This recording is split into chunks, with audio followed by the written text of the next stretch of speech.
Thank you, Chris. It's probably safe to assume you have Virginia ties. Yes? Ah, fantastic. In that part of the country or state? Okay, very nice. Yes. It's a very distinct culture, so when you meet someone from there, it's exciting. Yeah. Oh, fantastic. Yeah, great. A lot of pride in that area. Yeah. Well, thank you, Chris, for the introduction. I wanted to introduce Terry Powell. Terry works with me at the Davis Group, and Terry, are any of you familiar or ever heard of Full Circle Treatment Center in the area here? It used to be, it changed recently, changed hands. So it's an intensive outpatient treatment center for adolescents, and it was here for about 8 years. It was the first adolescent or outpatient treatment center in Placer County. We started it with colleagues and friends. Yeah, and so Terry, she stepped away from that and works for me now, and so she's going to help me with the Q&A part. She's spent her whole career working with teens that are going through challenging times in their families, and so she's going to help with the Q&A. So glad to be here. It was fun to hear from Chris the other day saying that he was here, and we caught up and he asked if I would come along and present on anxiety with teens, and so I'm happy to do so. I've been a practicing therapist for 18 years in different states: Utah, Virginia, Kentucky. I was a professor at the University of Kentucky for a few years, and then out here in California where I spent the majority of my career. So I've worked with a lot of teens in that time, but specifically with anxiety, that has really, really increased a lot lately. In fact, if you look at the statistics, since 2011, 2012, the rates of anxiety among teens has gone up quicker than any other mental health disorder of anything in history since we started measuring those things. So we'll talk a little bit about that later, but how many of you know a teen struggling with anxiety? I'm assuming, since you're here, most of you. Yeah, it's really, really common. Let me get a sense of you all. How many of you are from, how should we do this? Let's say here in Roseville, the Roseville-Rockland area. Okay. How many of you are from, because I guess, I remember when John Adams started, it was a fairly small kind of local thing, but Chris was saying now it's quite big and down into Fair Oaks and Sacramento. How many of you are Sacramento? Okay. What other places are represented here? Loomis? Okay, great. That's it? Lincoln? Okay, great. Okay, good. So still fairly local. A little bit about me. Oh, my clicker. Chris gave me a clicker. Here we go. Okay. What we're going to do is to try to help you understand, in order to be able to understand how to help someone with anxiety, you need to understand what it is and kind of the principles that govern it. How does anxiety work? How does it operate? And once you understand that, then you can understand how to help someone with it. So the sequence we're going to go through is we're going to start off with you. This is aimed primarily at parents, but the teens that are here will certainly be able to get plenty out of it too. It's just my job, my philosophy is I will teach the parents how to be the therapist rather than have you bring the kid in and me be the therapist like forever. That's expensive. It's a lot cheaper to teach you to be the therapist, and then everyone's happy. So that's what we'll do. We'll focus a bit on getting yourself into the mindset of helping someone with anxiety, because it can be really frustrating working with someone who is struggling with anxiety. It's difficult. For you, the solution to their problem seems so obvious. But when you try to get them to see that, it's what happens. I mean, usually, big fights, usually it often doesn't go very well. And so we'll talk about that, getting yourself into that mindset. Then we will talk about how you establish a relationship with your kid where you can teach them, where they're more open to being taught. And then we're going to talk about, once that's there, what to teach them. Skills that you can teach your kid to better cope with anxiety. And then we're going to finish up talking about your house, the culture of your home, getting the culture of your home set up in a way that those teachings stick, that it maintains, if that makes sense. So, all right. A little bit before that, though, a little bit about me. Chris mentioned I do have 4 kids, which is true. It seems many times like 400 kids.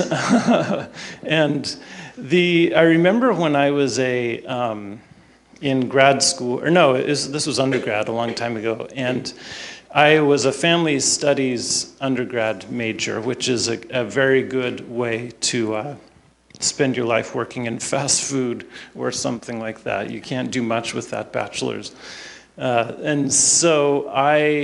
But I did feel very confident in my knowledge about families. And so when we were expecting our first baby, I thought, this is fine, I've got it, no problem. I'm much more, everyone's giving me advice, but don't worry. And then we had a baby, our oldest, Andrew, and I knew nothing. I realized how upside down I was, and how out of this experience was, I didn't even recognize myself as a dad, much less being able to remember stuff I'd learned. And so doing it, I know, is much different than the academic understanding of it. I went from there to, of course, then we had 4 more over the years as we're going through school. And we end up with, I'm counseling a lot of people with their teenagers. So I'm giving lots of sound, great advice, and and it's working, and all of this stuff as I'm going along. And I'm subtly making the same mistake. I'm thinking, these teenage years are going to be fine. I'm setting my kids, I know how to set them up so it will be smooth.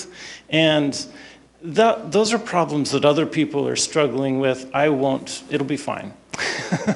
And then we had a teenager, and it was like all over again, like having a brand new kid. I'm like, I have no clue what's going on. And it was really disorienting for a long time. And like, what do I tell people? I would ask myself all the time, all right, what would I tell someone right now if they were going through this? Or if I couldn't think of it, I'd call a friend. All right, therapist friend, what do I do here? And like, Sean, this is, and so, okay, yeah, you're right. So my point is, I'm speaking as a therapist, but more so I'm speaking as a dad, because this is hard stuff. It's hard for parents, it's hard for teens. It's really, really difficult, and I get that. One of our children struggles with anxiety. It's just really, really common, and so I have learned quite a bit through the sort of the hard knocks, if you will, in terms of what actually helps and what is just sort of sounds good in a book. All right. We talked about this, we talked about some of the prevalence, that since 2011, the rates among teens, depression, suicide, and anxiety have skyrocketed. They've gone up more significantly than pretty much any other, not just mental health, but health crisis ever. Any guesses as to why? Yeah. Social media is a big part of it, yes. The one other thing that has been really strongly correlated here is that in 2012 marked the year that over half of the US population owned a smartphone. And the correlation with phone usage, screen time, and all sorts of mental health problems for kids and adults, honestly.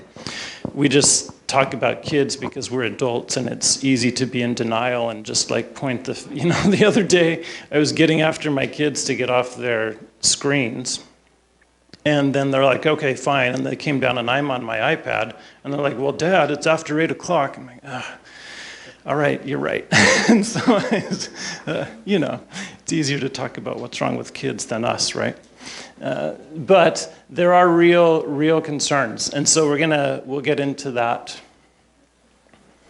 There's if you want a fascinating article on this issue, the link here in The Atlantic, a very well-researched, well-written article. Okay, first of all, what is anxiety? We'll do the really sort of the boring, the clinical definition first of if you were to go to a therapist and look for a diagnosis, this is the type of stuff that they would be looking at.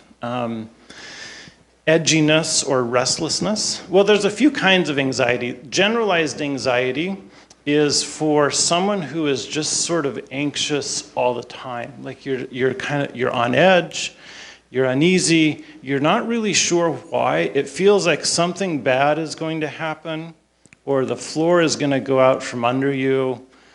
You're not really sure what or why, or if someone asks you, what's wrong? You seem on edge. You can't really quite put a finger on it. And it starts to mess with your sleep. You're shorter. You're not shorter. It does not discriminate on height. Yeah. Your temper. You're edgy. You're kind of on edge. You're tired easily. You may sleep okay, but it's not restful sleep. A lot of the grinding, the teeth grinding. Muscle ache, soreness. People carry anxiety in their bodies a lot, especially if you don't exercise regularly. And so in your back, for me, I carry it in my back if I'm ever extra anxious. Some people in their shoulders is common, their chest, just sort of, it's different for different people. What else? It has to last for 6 months, and it has to get in the way of essential functioning in order to be diagnosed. But it honestly doesn't really matter if it gets diagnosed or not. Like, the problem is it's there, right? So, any of this ring bells with you in your own life, right? I mean, I think of it as this is the disease of suburbia. This is the disease of middle class living in America these days. It's really hard, especially in an area like this, pretty high functioning, people are pretty, taking charge of their lives, that kind of thing. It comes with a lot of anxiety, our life, our pace. And I can't tell you how many times I meet, in fact, just today, actually, I meet with someone. And we've been meeting for a while, and we're working through stuff, and I do a lot of couples therapy, I do a lot of family therapy, and we're making some progress. And then they go on vacation, and everyone shuts off their phones, all of their stuff is gone, and they're just with each other having fun, and they come back, and they're like, we have never had so much fun in our life. Like, this is so great. We're talking, we're connecting, and this connection we thought was missing, no, it wasn't missing innately. It was just pulled in a million different places with practice and band and blah, blah, blah, and work and deadlines and the stuff in which we have surrounded ourselves. There's some really fascinating brain research. In fact, I had to not, because I could go on forever about it, I had to pull it out to protect you from my ramblings on it. But our brains are wired to handle about 10 to 12 minutes of hyper-focused, like you're being chased by something a day. And that's on the high end. For some people, the range is 3 minutes up to about 10 to 12. And they look at the amount of time the average suburban American spends in their day in that state, it's hours. So we are asking more of our brains, far more than it's prepared for. Our change, the evolution has not caught up with it. So anyway, the point, not to be just really depressing, the point is it's very relevant. This is something that most of us are just swimming in, honestly, and we maybe don't even realize it so much. Social anxiety is a little bit narrower of an anxiety in that it's limited to social situations, and this is really common with teens. This is a persistent fear of some type of social situation where you're going to be exposed either to unfamiliar people or to scrutiny in some way where you're worried that you're going to embarrass yourself. And school is rife with this for kids. You can remember, hopefully, back to your teenage years. Like, that describes basically from, like 6th grade through mid-30s, right? Like, you're 40, where you just stop caring, And it's to where you're just worried about how you're being evaluated. You assume that you're being evaluated negatively. And now, kids have in their hand a whole world evaluating them, And so it's no wonder that the rates of this have gone up significantly. And this one has to keep them out of these things. A lot of kids are afraid of school. It becomes diagnosable when they will say, stop going to school, avoid it, that type of thing. All right. So those are the symptoms. But what are it's good to know the symptoms, but you need to know what are the principles on which the symptoms rest. So what is anxiety really? Anxiety is, in a nutshell, a fear that you don't possess the ability to cope with whatever you're facing. In a nutshell. I really love this quote. A bird sitting on a tree is never afraid of the branch breaking because her trust is not on the branch, but on its own wings. The more you are like that, the less anxious you are. The more you're worried that if this branch breaks, I don't know what's going to happen, but it's not going to be good. The more you're like that, the more anxiety you're going to feel.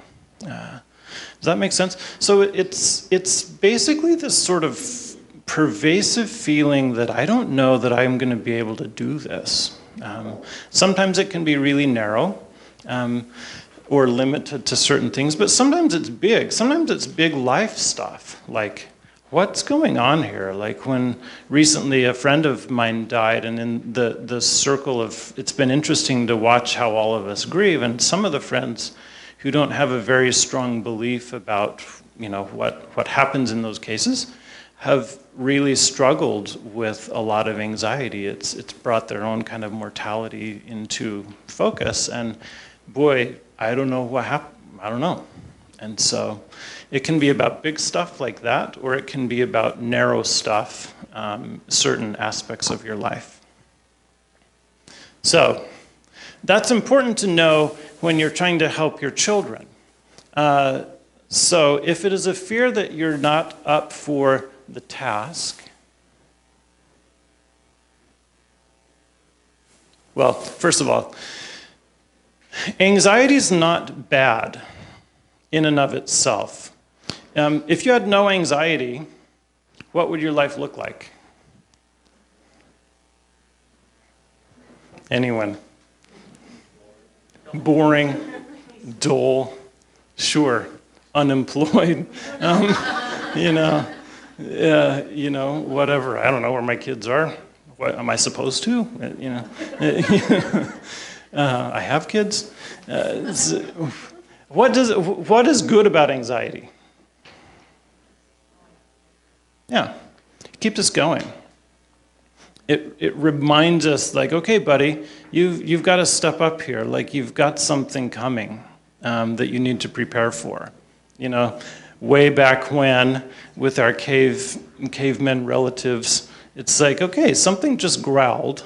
You need to pay attention to that. You know, you'll die if you don't. And so it serves a purpose, right? When does it go wrong, though? Yeah, when it's not rational. When a situation that is really 2, it's telling you it's a 10. Or the other extreme, you don't see this so much, a situation that's a 10 and you think it's a 2.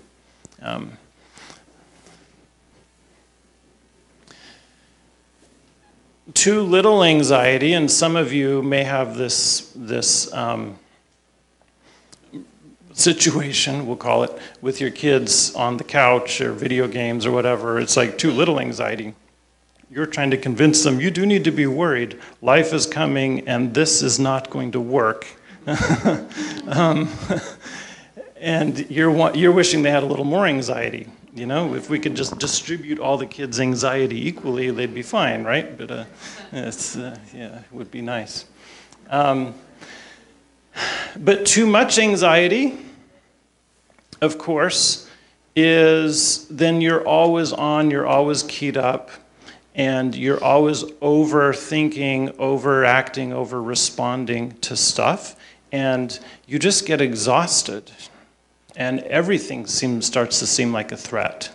And you just lose that ability to discriminate between what is a threat and what isn't. You hear a twig break and you think it's a lion chasing you, so to speak.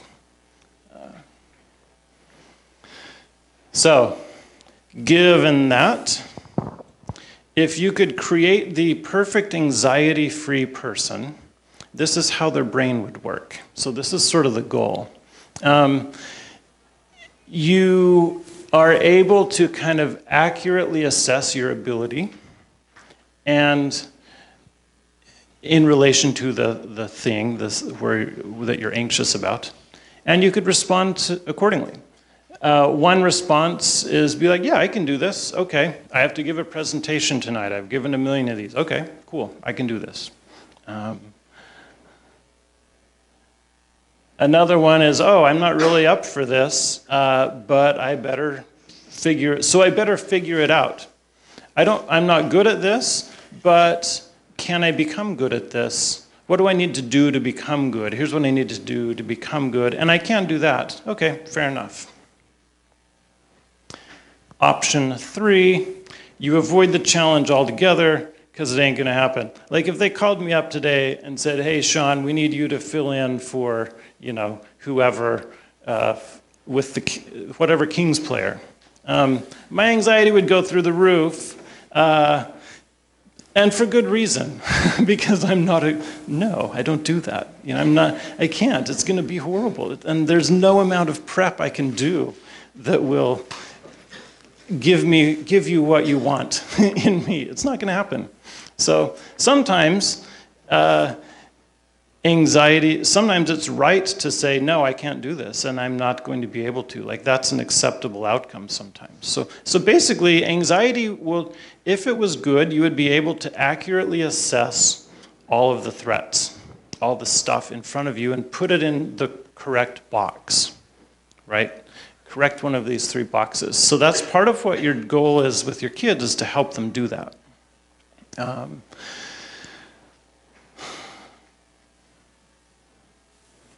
The treatment then focuses on helping them increase their confidence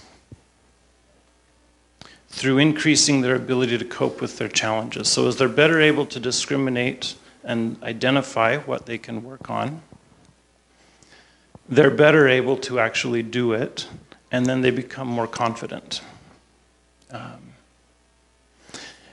And going back to the bird on a branch quote, they become more confident in their wings and therefore less focused on the strength of the branch. I'm going to land on this branch. Maybe it'll break, maybe it won't. If it sort of doesn't, it doesn't matter because I know what to do. So that child is much more willing to explore, try new things, that type of thing. All right. So the goal as parents is to teach that, basically, by modeling confidence. It's not to control by demanding performance. That's a really crucial distinction. Your job as a parent is to teach by modeling confidence, but so often we get stuck in this trap of just trying to control by demanding performance. Like, do your homework, you know? And again, this is Dad Sean speaking. Do your homework, you know? And you lose sight of the fact that my job here is to teach them how to do the homework, not to force it to happen, if that makes sense. The trick is that teens it can be challenging. For anyone with anxiety, honestly, when you're feeling really anxious and someone is trying to tell you what to do with your situation, what's that like? Okay. Yeah, anyone. What does it feel like? Anyone else? Yeah, it magnifies it, yeah. What do you need in that moment? Support, yeah. A listening ear. And it's the same for everyone. It's the same for your kids. The problem is that's hard to do, right? When you're busy, you're running around, you've got like 50 things to get done by the end of the day, and you just really don't have time to sit down and have a heart-to-heart about whatever might be bothering them. And so it turns into a power struggle. So we'll get into that. Which is why we're going to start with us as the parent, because it doesn't really matter the skills or the techniques or anything like that if it's difficult for you to get into that place where you can teach, because it's a hard place to get into. It's an even harder place to stay in. So I always like the airplane mask analogy. You know, put on your own mask before you put on everyone else, your kids' masks, you know. You can't help too many people if you're dead. So it's sort of a nice analogy, I think. So we're going to talk about you helping your mask, helping you get into a place where you can work with your kids. For you, and you can share as much or little as you want, but what does it feel like as a parent of a child suffering with anxiety? What's it like for you? Inadequate? Sure. Yeah. Like, how, could you say a little more? Yeah.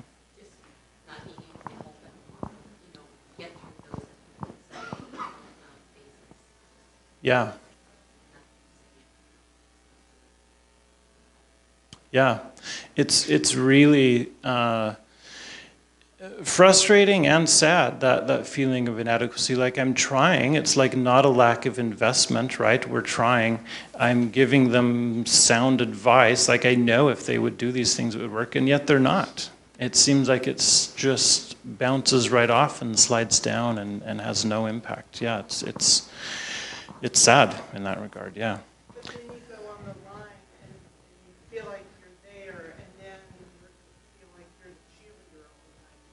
Okay. Yes. Yes. That's mentally exhausting. It is. Yes, it's exhausting. Yeah. I think of the teenage years as you're playing the long game, for sure, right? Like, you're putting all of this energy and investment in, and I'm hoping if this is not true, I'm going to be really depressed. But if I'm hoping that it's the type of thing you see paying off in the 20s and 30s, and the people who've gone before me say that that's true. So if it's not, I've written all their names down. Yeah, but it's true. It's one of those things where you put a lot of effort in and a lot of tears and prayers and all of that stuff that whatever you do, and you don't necessarily see an immediate return. And it's hard, and you wonder, you second guess yourself, am I doing the right thing? I don't know, like I've tried 10 different things and none of it seems to work. They're still mad at me and I didn't do anything, Yeah, what else? I think it's kind of terrifying. My daughter's younger, she's 12. Yeah. So I see this as just the beginning, and I'm really scared, like, how much worse is it going to get? Yeah. Is she your first? She's my oldest. Yes, your oldest, yeah. It's also really hard to put it in context, right? Like, how much do I need to be worried about this? Like, is this a normal phase, and if I just sort of relax, it will run its course? Or is this a real emergency, and like we need to have all hands on deck? Yeah, it's really hard to get that and how do you know? Like, the hard thing for me is when it's all done. Like, you don't get a do-over, really. Yeah? Well, you do with other kids, but with that one, I don't know if you all had this. By the time our fourth one came around, we're like, whatever, do whatever you want, and honestly, like, he's fine. He's better off for it. So, or leaving him alone. Yeah. So many problems are only problems because we're trying to solve them. Anything else with that? Anyone? Yeah. It's hard, I think, is the point. And you love your children. You want the best for them. And you're trying all of these things, and it's not really clear what's working. So, some of this has to do with parental expectations. A friend of mine sent me this slide from a presentation she went to the other day, and I thought it was fantastic. I don't know if you can read it. How to be a parent in 2017. Make sure your children's academic, economic, or emotional, psychological, mental, spiritual, physical, nutritional, and social needs are met, while being careful not to overstimulate, understimulate, improperly medicate, helicopter, or neglect them in a screen-free, processed foods-free, GMO-free, negative energy-free, plastic-free, body-positive, socially conscious, egalitarian, but also authoritative, nurturing, but fostering of independence, gentle, but not overly permissive, pesticide-free, two-story, multilingual home, preferably in a cul-de-sac with a backyard, and 1.5 siblings spaced at least 2 years apart for proper development. Also, don't forget the coconut oil. How to be a parent in literally every generation before ours, feed them sometimes. Do you resonate with that? Like, I was like, yeah, exactly. We were trying to get their math last night. My husband finally said, my parents didn't do all this. Yeah, they didn't even know if I was enrolled in school. Yeah. Yeah, I grew up in the country, and I would tell my mom, I'm going hiking. She would say, where? I'd say east. And we lived literally, well, like there were about 150 people in our town, and it was really remote and spread out. It was like Loomis stretched. And I would grab a rifle because there were cougars, and this was when I was 12. There were cougars, and I would go hike for like 10 or 15 miles out into the middle of nowhere, and then come back by dark. No one thought anything of it. And sometimes I'd forget to tell her, and she wouldn't even know. So, I don't know. And it's not like she was a bad mom. That's just it's different. We have a lot of expectations, and if you look at I do a lot of studying of trends, societal trends over the years, and I think the pendulum has swung. Honestly, there was some pretty abusive stuff. It's not like those were the good old days. Like, we all know what I'm talking, like, it was rough. There were some rough things being raised back then. and things that should be sort of dealt with. But in some ways, the pendulum has swung too far, I think, to where we assume that every single bump needs to be ironed out and that everything is on us as parents. And so there's a lot of anxiety for us as parents to perform, as measured by how well our child is doing, which I think is a mistake because you can't control that. And frankly, the more you try to, a lot of times, the worse they do. So, yes, good luck.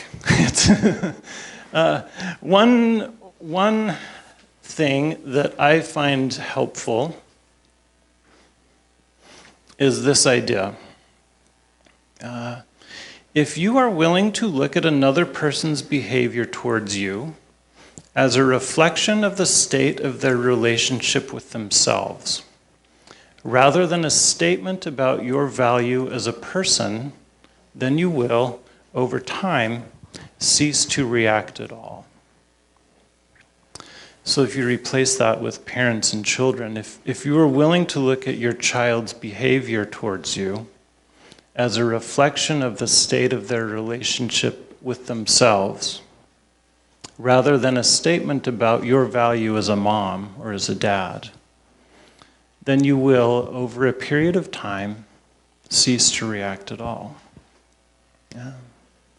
But that's hard, right? Because it's all well and good to say my self-worth is not tied up in my children, but you're lying to yourself, at a level, probably. Because it is. Like, we want we're proud of our children when they do well, and we're sad when they're not. And if we're honest, some of that is probably because what it reflects on us, right? Not always, but some of it is. And so a lot of the fighting that happens with parents and kids, I think, is because of that reflection of saying, wait, if you're struggling in this, I'll use myself as an example. I loved school. I was a bit of a nerd. I was good at school, went all the way through, loved it. So I just naturally assumed, and if I'm honest, I got some of my identity from that, as being good at school. That was me. So I just naturally assumed that my kids would be. And honestly, there was an unconscious belief of if I am a good parent, my kids will naturally be getting good grades. They will naturally love school. They'll have a clear career path, etc. He wouldn't care if I told you this. My son, we were worried that he wouldn't graduate high school, and he had one class that he had to pass, and he found out he was getting a 62%, which in his school you had to get a 60 to pass. And so I was I was so nervous, and I told him that, and he was like, yes! He said, I've got 2% to burn. And he went and he went and looked at his things and did more math than he'd ever done, trying to figure out what he could not do with, and what was 2% worth of blowing off. I was like, ugh. So the journey for me was not easy. Staying connected to him through those years was really hard because of my belief of what that meant about me as a parent. It wasn't true. He just was, that school was not his thing. That's fine. School is not a lot of people's thing that end up being just fine. But that was not on my radar, if that makes sense. And so we had a lot of fighting, and we had a lot of hard times. So the first thing I think for you as a parent is to ask yourself, why is this a problem for me? And to the extent that it's your issue, work on that, Responsible to versus responsible for. If I am responsible for my child's grades, then who's going to care about them more, me or them? Me, because it reflects on, this is my responsibility. Yeah, I'm a good parent if your grades are good. If I'm responsible for their choices, then I'm really clued into all of them, and my emotions are sort of contingent on their choices, which is a, you know, it's a rocky road. If, however, I am responsible to you, I am responsible to give you educational opportunities. I am responsible to help you with your homework. I am responsible to connect you with tutors if you need them. I'm responsible to have a relationship with your teachers so that I can help you if needed. I'm responsible to the extent that we're able to, help you do some sports if you would like. But I'm not responsible for how well you do in those sports. That's you. Like, that's on them. That's them. I'm not responsible for what you do with these opportunities that I give you. Does that make sense? It's a really, really crucial distinction that a lot of us miss. And a lot of our suffering, I think, is a result of getting that wrong. The goal is to get into a place where you are just confident that, like, okay, I've done a good job. Did I treat them well? Yes. Did I give them resources? Yes, as much as I could. Did I give them opportunities? Yeah, as much as I could, you know. Those types of things. Did they take them? Maybe some of your kids will, some of them won't. So that's an important one, is because it's difficult working with a child with anxiety. And the more you, because if you think of what they're doing as a reflection on you, you're going to get frustrated, and your ability to teach them sort of goes out the window. Does that resonate at all? Or is it just me? All right. One of the very worst, there's a lot of bad things about being a therapist for your life. One of them is you're keenly aware of all the ways you're screwing your kids up. And you really do know how it's going to play out for them throughout their life. And I was in the middle of that angst in my docs program back in Virginia, and I was complaining about it to one of my professors, who, very old, wise older lady, she'd raised her kids, they'd gone, and I looked up to her a lot, and she said, Sean, she said, stop, you're stressing me out. Like, stop saying all this stuff. She said, listen, you're going to screw your kids up. She's like, you can't avoid that. What matters is, are you all having fun while you're doing it? And I've thought about that since, and that's really true. You can't avoid harming your children, but if you're all having fun, that's what matters. All right. Other things for parents, I think, step away now and then. Some problems are made worse by trying to solve them. Sometimes there's nothing wrong with, and this goes to spouses too, especially if your spouse is having a really long day with them or something. Be cool and come home and just say, hey, do you need to like go out and like watch a movie or like go stare at a wall or whatever, you know, do your thing. I've got it. I can tell this has been a long day. Like, sometimes what you need the most is just to step away from something to be able to see it more clearly. Reach out to your friends. I promise you, if you stepped out on your porch and looked down the street, at least a third, probably more, of the houses on your street pretty much the same thing is going on inside of it.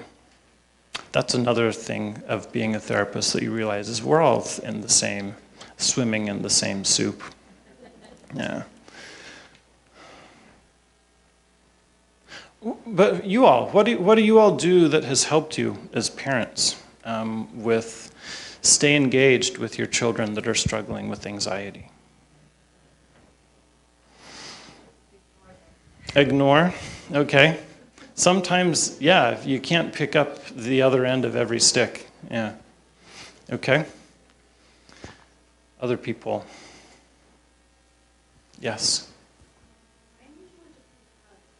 Hugs. It sounds weird, but Mm-hmm. usually when he's screaming at me, when he's really mad, and then it'll immediately calm him down.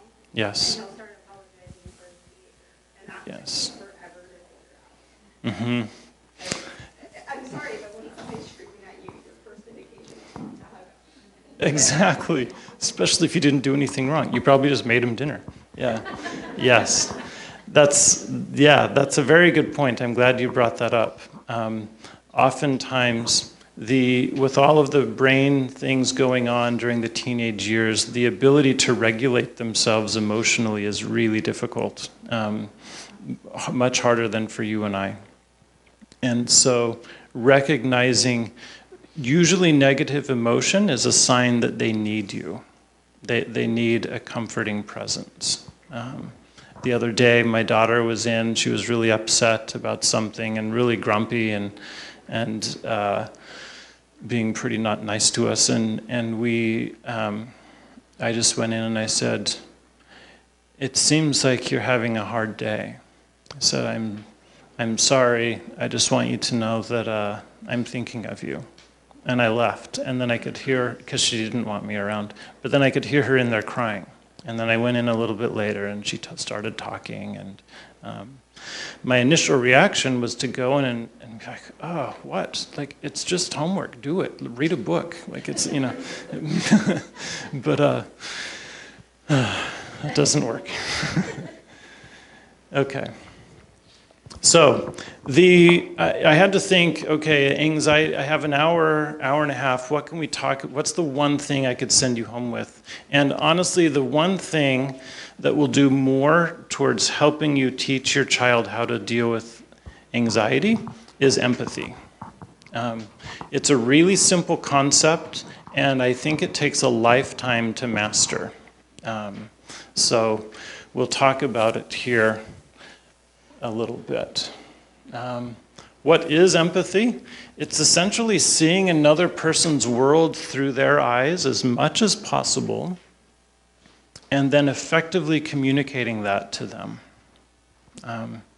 My belief is no one rolls out of bed in the morning and says, "What can I do to make people's lives miserable today?" Most of us roll out of bed and we say, "I'm going to try my best. I hope this goes well. I'm going to give it my best shot." And a lot of us end up making people's lives miserable along the way. And if we're lucky, one or two of those people will see past what we're doing and see the person who rolled out of bed and who wanted to make this day work. Yeah? And they'll see, like you were saying, a beautiful example, that, yeah, on the surface this is an angry person, but just underneath that it's a scared person. It's a lonely person. It's an overwhelmed person. That type of thing. So, the more you are that person, the more your life is going to start working out.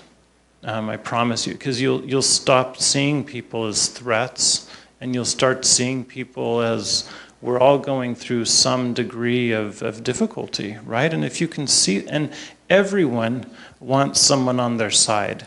Everyone wants to be seen. And if you are a person who sees people, things work, because that's what we're all looking for. And it's the same with your children.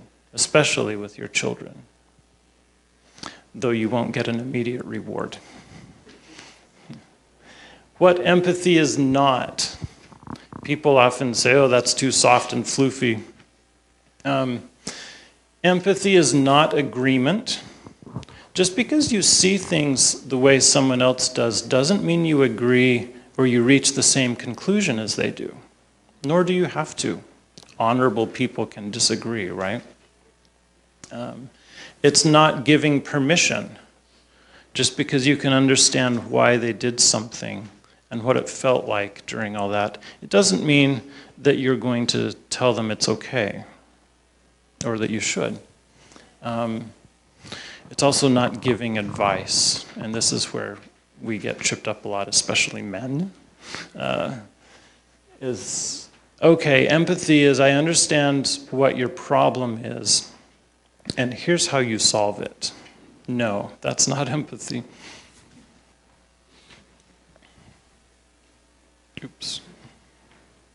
So yeah, try it. Step into your kids' lives. And this is hard, especially with busy life now, right? You're so busy, you've got a million things going on, and it's hard to do because it requires a slowing down and a listening and a getting. I think of it like a dance. It's almost like you're joining a dance with the other person, getting in their rhythm and their flow. So yeah, with your partner, if they're here with you, or by yourself, if you're here by yourself, think for a few minutes here. What do you think your kids are feeling these days? What do you think they're experiencing? So take a few minutes with your thoughts, if by yourself, or talk about it if you're with your partner.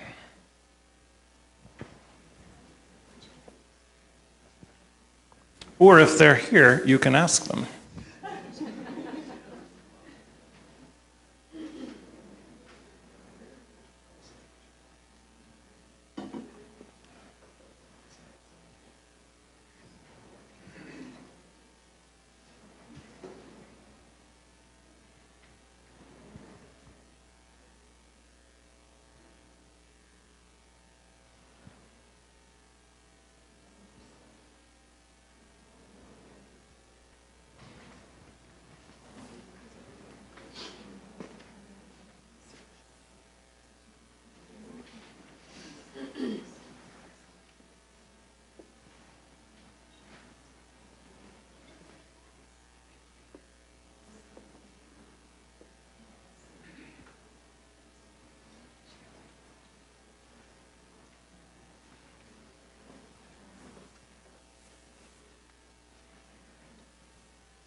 Okay. Anyone want to share? I'm sensitive to your boundaries with your children, that type of thing, but are there any that you think would be appropriate to share? Yes. Overwhelmed? Okay. Yes. The future? Yeah. Yes. Yes. Yeah. Mm-hmm. So many kids I have heard say, when I ask them, what are you most afraid of? A lot of them, the first thing they say is failure. I'm afraid of life not working. So much pressure. And if you think of, yeah, go ahead. Peer pressure? Okay. Yeah, thank you. Yes. Fear of missing out, what's going on social media, Yes. Yeah. Because you don't want to be left out of tomorrow's conversation. Yeah. Yeah, exactly. Anyone else? There's so much to keep track of with them. And some of that is us, I think. Some of that is our culture. We put so much pressure on where you go to school, for example. And frankly, it doesn't correlate too much with happiness. It does correlate with money, but so what? It doesn't correlate too much with contentment and well-being. Yeah, anyway, another thing not to get me started on. Maybe I will. What do I want to say there? It's one thing. After this last President Bush, George W. Bush, was president, I grabbed his biography and read it. I wanted to learn more about him. And the thing that stuck with me the most is how much that guy really messed up his life early on. Like, there was a period of time where he and his wife were living in a shack, literally, like a shack on a ranch. And he was like taking care of a ranch, and not just like for a weekend so he could be rugged, like for, I think it was a space of years. He had a lot of drinking problems. Like, there were a lot of things that really were not on the trajectory, right, of a successful life. And granted, he certainly had a soft place to land, right, and a lot of support around him. But the point is, life is not as... One thing that we communicate with all this over-focus on where you go to school, what grade you're getting, et cetera, implicit in that is that if you miss out on this, your life is not going to work. And that's simply not true. You're saying, you better land on the right branch, because if the branch you land on breaks, you're out of luck. And it's simply not true. Anyway, all right, I'll stop. Okay, here's an example of empathy. I love this. It's from the show Modern Family. I'm thinking of getting bangs. Ooh, you totally should. You would be so cute with bangs. You have the face for it, I don't. Oh, there's my better half. Kim, would you mind? Hey, honey, where are ya? Oh, I'm on my way to Downey. Oh, did you know Karen and Richard Carpenter grew up in Downey? What a random and not helpful fact, Phil. I'm sorry, I'm having kind of a rough day. Yeah, I'm kind of having a rough day myself. Look, Phil, I need you to take care of dinner for me. What's wrong? Oh, Alex ripped Haley's favorite sweater, and now I'm driving around from store to store trying to find the exact same one before Haley finds out. Don't do that. Just explain to her what happened. Haley's not gonna understand. Sure she will. No, Phil, you don't understand. I'm trying to avoid this turning into a whole big thing. And just get her something close. She'll never know the difference. Phil, could you just take care of dinner, sweetie? That's all I'm asking. That's it. I'm just saying there's a simpler way to do this. There is no simpler way. Just make dinner. Thank you. Hello? What?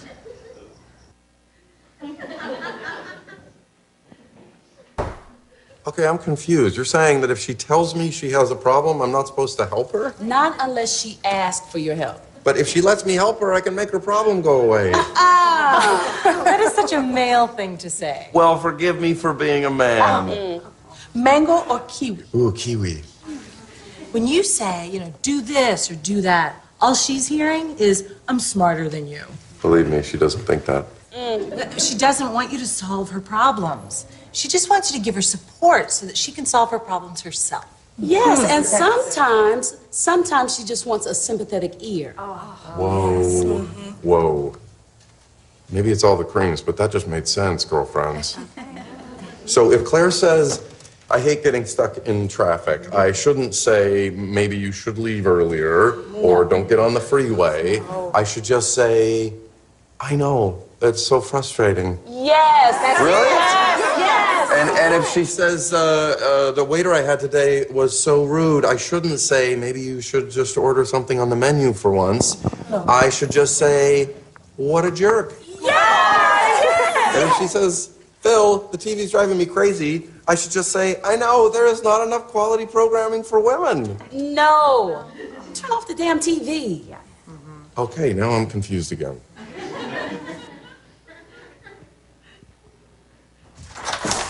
She back yet? She's on her way. Did you find it? I did. At the 5th store I went to, it was in the window, and I had to undress a mannequin while a creepy guy filmed it, so we have that to look forward to on the internet. Thank you so much, Mom. You're welcome. Now go put that exactly where you found the other one, okay? Okay. Mwah. Uh-oh. What? The security tag, it's still on. I told those people to take that off. No. She's pulling into the driveway. Okay, it's fine. Don't panic. I've got it. She's getting out of the Okay, car. I'm doing it. I've almost got it. Oh, God. Oh, no. What is that? Well, it's ink. She's in the house. What are you doing with my sweater? Oh my God, it's ruined. It was an accident. I knew this would happen, you idiot. Hey, let's try to get along. I wish she was never even born. They were trying to make one with a brain. No, honey, you guys are both pretty smart. Oh. So that sweater, huh? Yeah, it is. That sweater. And I did everything I can to stop them from fighting. I don't understand why they can't see how much you love them. I don't know. Meanwhile, Cheryl has been calling me all day because she's angry I didn't show up. Doesn't Cheryl have a housekeeper and a nanny? Why does she need so much help? I know, right? You work so hard. You do so much. I do. Of course you do. I do. Oh, sweetie, thank you. I really appreciate that.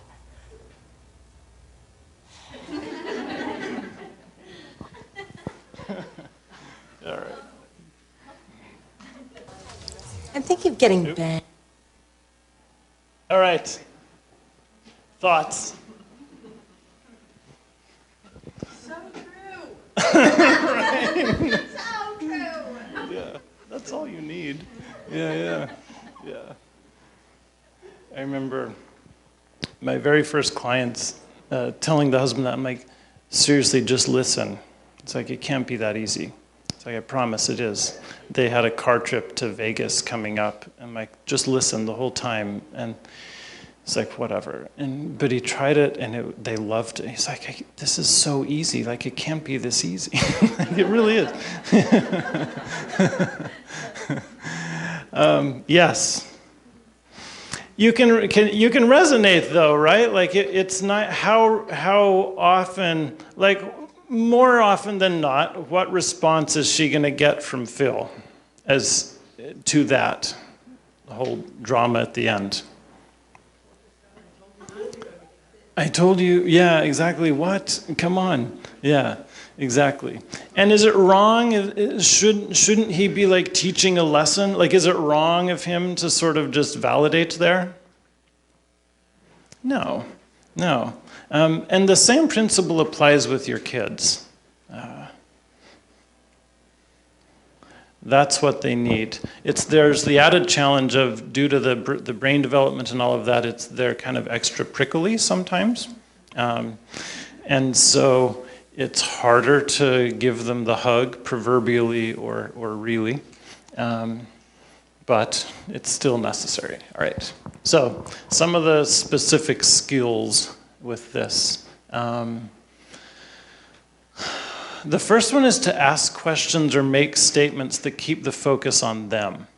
It's really it's normal to, when you're asking about something and trying to find out about something, to ask questions that interest you and find out things that you're interested in. Or you want to keep it going, and so you ask questions like, oh, well, what did they say? Are you going to do that? What color was it? The things that are like, and now all of a sudden the responsibility for the conversation is on you, because you're asking questions for your own curiosity and your own benefit. And they're basically just telling you what you want to know. But if you ask questions in a way that keep it on them and keep them exploring, it's a lot better. So, I can't believe she did that. That has to be really frustrating. Yeah, it is. And then she did, whatever. Versus, then what did she tell you? Really? I think you should tell your teacher. Or like hopping into advice. Hopping too quickly into telling them what to do is a really quick way to sort of shut that down and frustrate them. Avoiding implicit judgment is another one. What's up? You don't seem like yourself today is a lot better than, what's wrong today?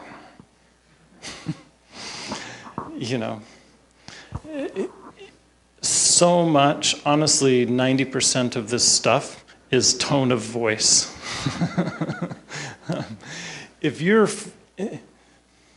What does the tone say? What's wrong today? What are they hearing?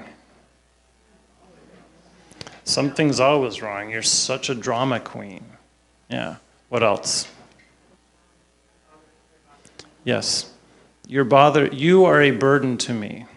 Yes. Your emotions are a burden to my well-being. And I want you to knock it off so I can go back to being happy.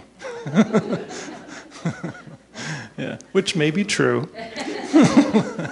And may be justified, but it's also not helpful. Yeah. Sorry, Stacey, you just said something. What was it? Yeah, what's wrong with you? Something is wrong with you is what they hear there. Yeah. So tone of voice communicates so much. The burden one is really big. Like that's what they hear is, I'm a burden to you. Like this day, all these emotions I have, I can't share them with you because you can't handle it. I become burdensome to you. A kid hears that too much and they grow up feeling like their emotions in general are a burden, which causes all sorts of problems, which is another presentation. All right. So, think back, either yourself or with your partner, think back to a time when empathy went awry. What were they feeling? And also, what were you feeling? What were you feeling that got in the way of empathy? How could you have handled it differently that maybe shifted it? Take a minute or two. I realize we need to pick up the pace a little here.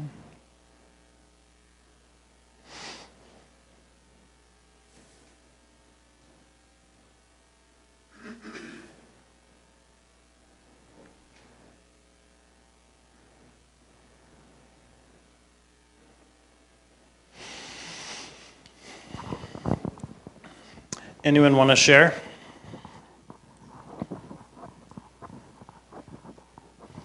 Mine was this morning, I will share. As I was preparing this presentation, and my daughter was working on some of her homework, and she was trying to get out of it, and I frankly just didn't have the time to deal with it, and I was annoyed. And so I just said, okay, what do you need?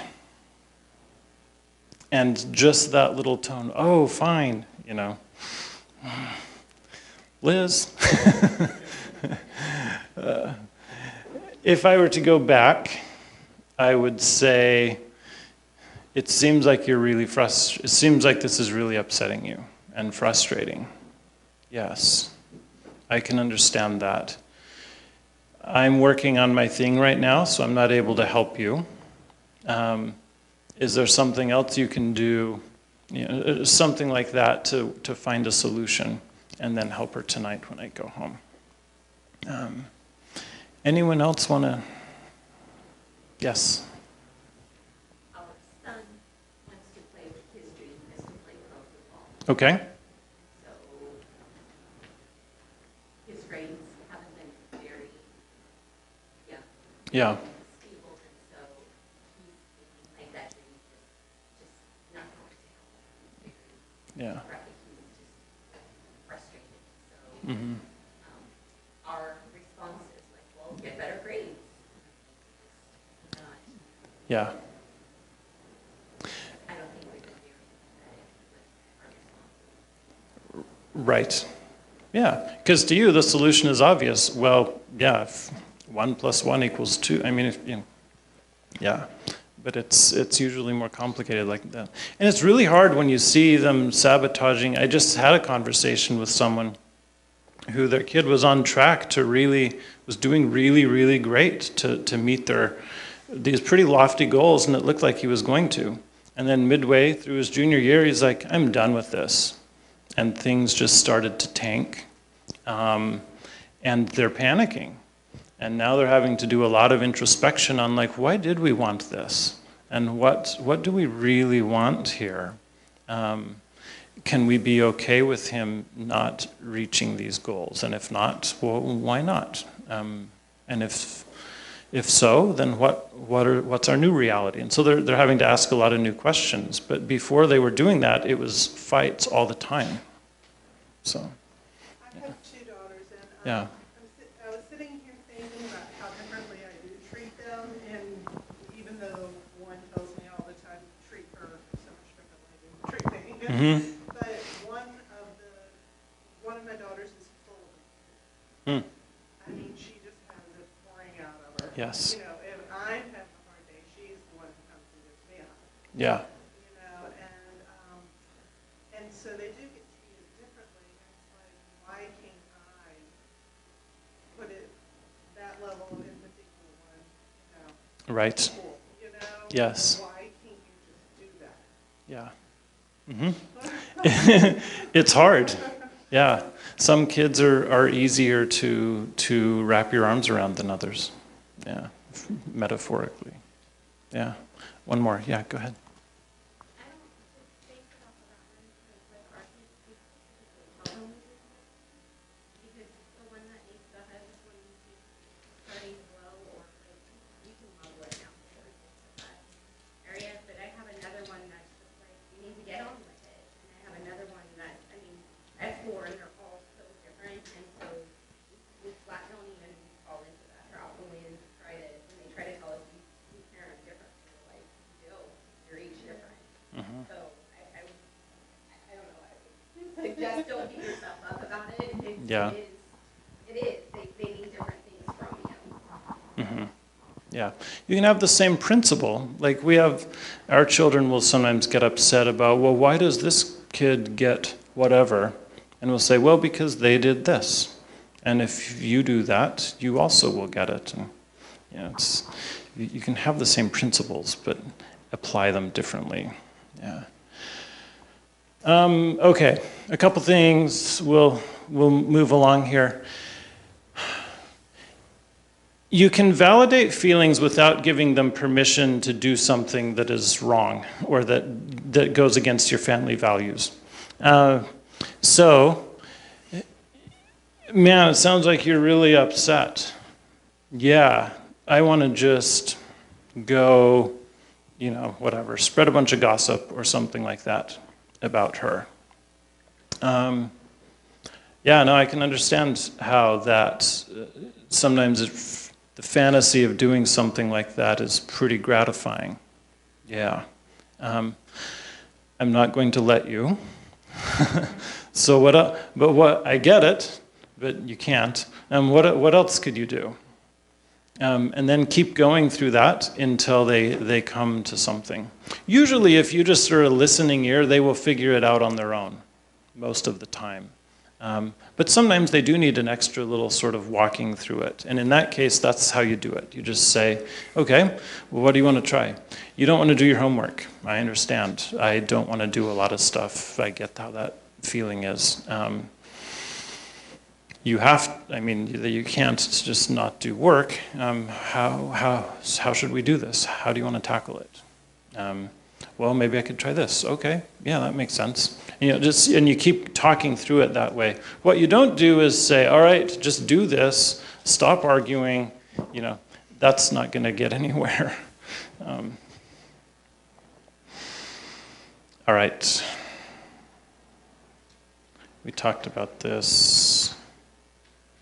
It's also easy to, you see this in couples a lot as well. If you can give the person you're connected to some type of label or diagnosis that gets you off the hook, you all of a sudden feel justified in kind of not really stepping up. So like if my wife has whatever, or she's has a temper, so therefore I'm justified in whatever. Or, well, of course they're like that, they're a teenager. That's very, very disrespectful, and it's very discounting of the emotions that they really are going through. So watch that in yourself. All right. Coping skills. This is a fascinating book. So we talked about that was how to get into a teaching place. Here's stuff you can teach them. We'll go through this quickly. But I do want to do this little activity with you. So there's a concept called diffusion. Pick a phrase that you tell yourself that brings you a lot of anxiety. For example, I am really going to botch my whatever, whatever you have coming, or I am pretty sure, whatever, I am not attractive, or something like that that really gets your blood going, okay? Hold that thought in the front of your head and start, when I say go, hold it there and just really focus on it for 10 seconds, okay? Go.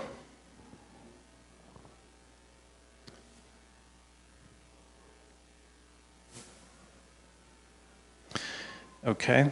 Now, tell yourself, I'm thinking, and then the thought. For 10 seconds, go.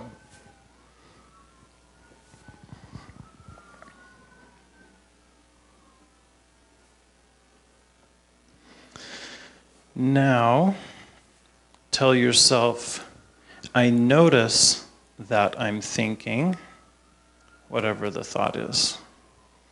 For 10 seconds, go.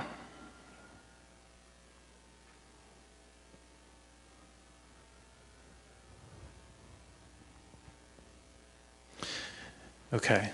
Did you notice a difference between the three? What was the difference for you? Distance? Okay. Did they feel different in any way?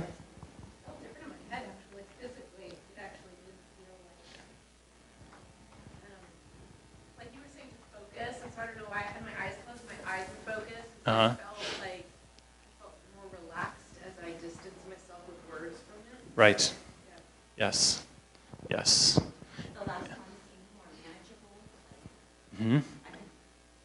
Yes. Yeah, good. If you are, this concept called fusion, if you are fused with your thoughts, then when you have a thought, if you're fused with that thought, you assume that it is true, and you assume that you must obey it, and that whatever it's telling you is going to happen. And you think that without question. But in reality, it's just a thought. And if you tracked every single thought that you had throughout the day, there's some super weird stuff going on up there. Really weird. And a lot of it you just don't even pay attention to because it makes no sense. But they're all just thoughts. They are all equal in that regard.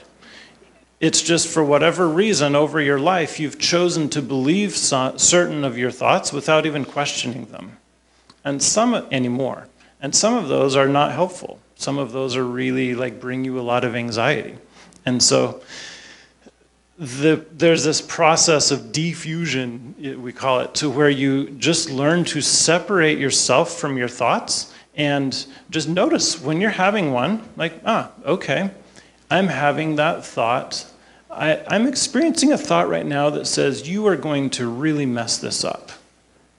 Okay. I see it. Do I believe it?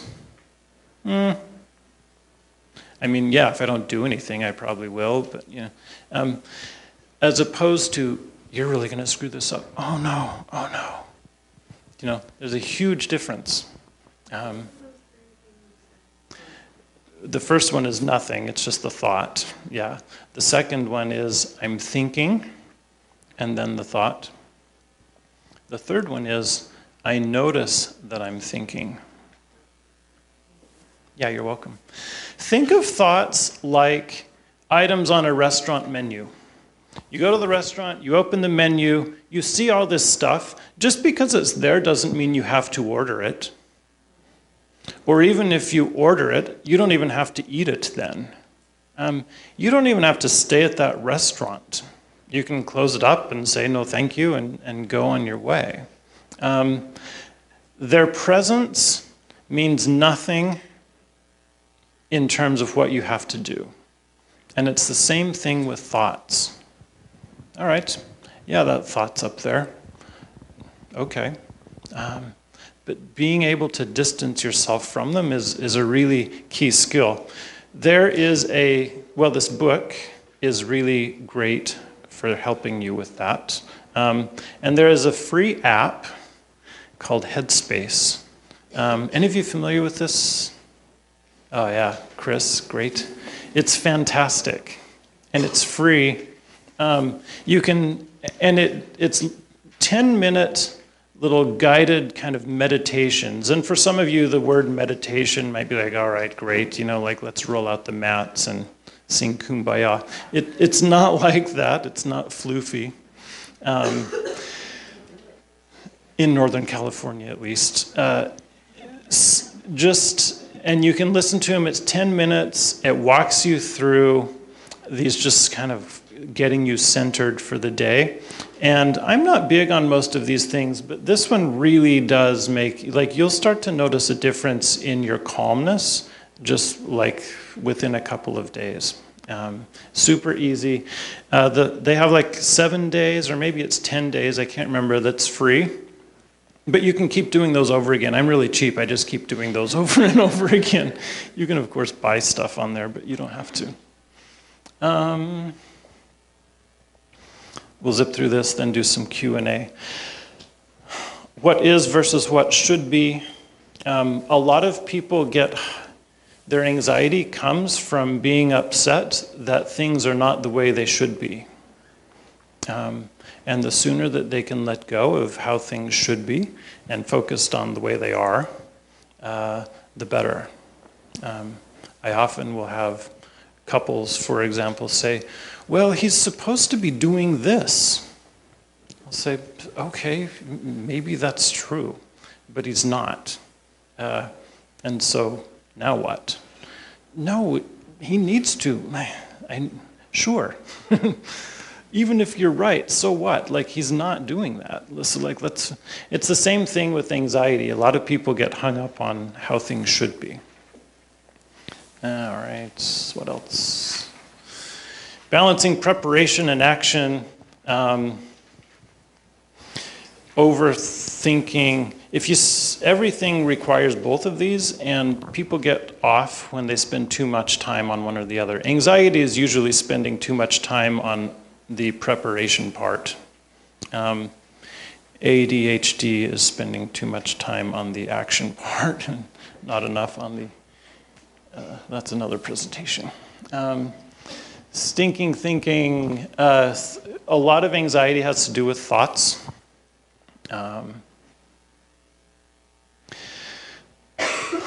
All or nothing thinking, I'm either perfect or a failure. If I fail this test, my life is ruined. No, it isn't. I don't even remember entire years of my education, much less specific tests. But in the moment, it can feel like that. And your job as a parent is to sort of gently sort of pull away from that. If I eat this hamburger, I will be fat forever. No, I eat hamburgers 3 times a week. Maybe that's not the greatest example because I'm a little pudgy, but there's, whatever. Overgeneralization, where one event becomes a never-ending pattern. I can never do anything right. I lost, I was the slowest at the track meet. I'm horrible at sports. I can never be successful there. Personalization, taking responsibility for some negative event that had nothing to do with you. This is, this is my dad with football. I knew I shouldn't have, whatever the superstition was, worn these socks, They lose every time I wear these socks, That's football and dads. With kids, it's, well, I knew that this would happen because of whatever little thing I did. Emotional reasoning, which is what we just talked about, whatever I feel is true. Jumping to conclusions, I know what they really meant. Spouses do that a lot. Fortune telling, anticipating that things go wrong, then not being surprised when they do. I'm gonna bomb this test. And they get so hyper-focused on that they don't study, and then they bomb the test. And see, well, of course, but you didn't study. And then there's a big fight.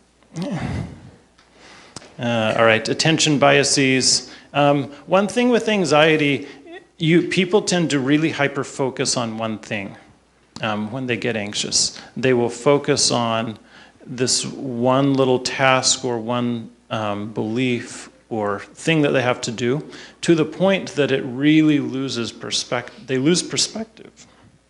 They don't put it in its proper perspective. And so your job is to help with that gently. All right. Through this last little bit, so that's stuff to teach, how to help it stick. Yeah, honestly, I fantasize of pre-smartphone days. It's good. Not every kid requires this, but many kids, especially those with anxiety, do need rules around technology use. Bringing it in at night, that type of thing. Gratitude and appreciation. I was teaching a class once at the place where I go to church. This was a long time ago, and I asked the kids to describe the nature of each interaction that they had with their parent. And that was their homework for the week. And so they came back the following week, and pretty much over 90% of them, guess what they said? About 90% of the interactions, they said, were my parent essentially telling me to be something different.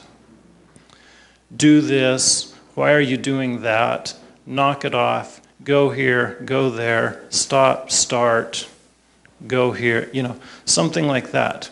There was hardly any, how are you doing? That's pretty cool.